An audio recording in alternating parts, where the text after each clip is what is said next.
Meron ka bang mataray na kaibigan? Alagaan mo yan. Ito'y dahil lumabas sa pag-aaral na ang pagkakaroon pala ng meanest friend ay nakakabuti sa isang tao. Kung bakit, alamin natin sa Expert's Opinion Report na ito.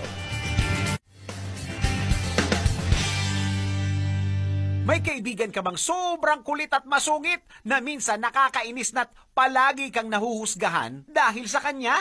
Huwag kang mag-alala dahil ayon sa pag-aaral na isinagawa ni Belen Lopez Perez ng University of Plymouth na ang ibang mga tao ay naniniwala na ang negative emotions ay maaring mag-udyok na gumawa ng bagay na makakabuti. Gaya na lamang ng kaibigan mong mahilig maghusga o mang-asar na ikinaiirita mo, ngunit ito ay nakakatulong para maging matatag ka at dahil gusto niya din ng best thing for you. Dagdag pa ng eksperto, ang mapang-asar na kaibigan ay sila ang maaasahan at hindi nangiiwan sa oras ng problema.